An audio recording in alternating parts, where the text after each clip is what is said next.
Suspense is building over whom Donald Trump could announce as his vice president. It could come earlier or during the Republican convention next week. Now, clues can be found in invitations sent to people who will be attending the event. What are the invites saying? One says guests are invited to an event, quote, with the nominee for vice president, unquote. So if the invite is saying that, well, put two and two together, we aren't far off from hearing about who Trump will soon pick as VP. So who is Trump's running mate going to be? Let's take a look at some of the names in the mix. First up, J.D. Vance, a junior senator from Ohio. Interestingly, there was a time roughly 10 years ago when Vance was seen as anti-Trump. There's a tweet where he referred to Trump as, quote, an idiot. There are reports of him deleting tweets where he called Trump noxious, even at some point calling Trump America's Hitler. But since then, Vance has jumped ship. He is now a fan of Trump. 2 years ago, he ran for Senate, getting a crucial endorsement from Trump. Next, Doug Burgum. He is governor of North Dakota. Burgum once developed a technology company, which he sold to Microsoft for $1 billion. He's one of those who reportedly got vetting documents to be considered as Trump's vice president. Burgum is not known nationally outside of North Dakota, but is considered a serious contender. So there is much anticipation about another name, that's Tim Scott. Scott is not the usual face of the Republican Party, which is often criticized as being white male. Tim Scott is arguably now the most prominent black Republican in the United States. Black voters have traditionally supported Democrats, but Trump's appeal for black voters is strengthening.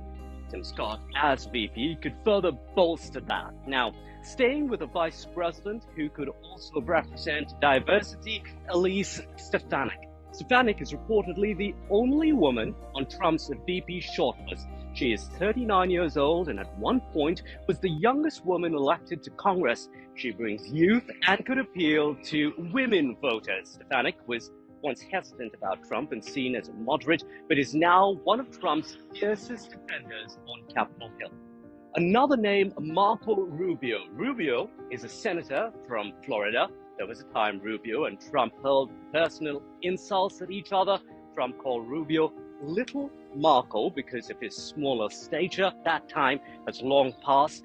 When the two men were bitter rivals in 2016, now Rubio endorsed Trump earlier in the primary, quite early on. Rubio is the son of Cuban immigrants. He speaks Spanish and could help with Latin voters. So whom do you think will be Trump's vice presidential candidate? We'd love to hear from you. Who has the most chances from our list?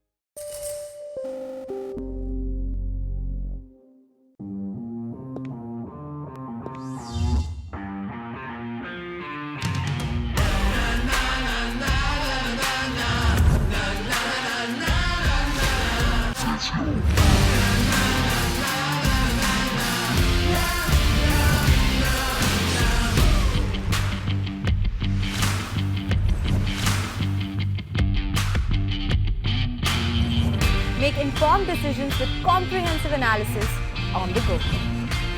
Strengthen your portfolio with real-time market updates on the go. Create effective strategies with insightful expert opinions on the go. Grow on the go with CNBC-TV18, now streaming live 24/7 on YouTube. Hey, thank you for watching this on CNBC TV18. Hope you liked it. For more such interesting news and updates, follow CNBC TV18 on all the social media platforms.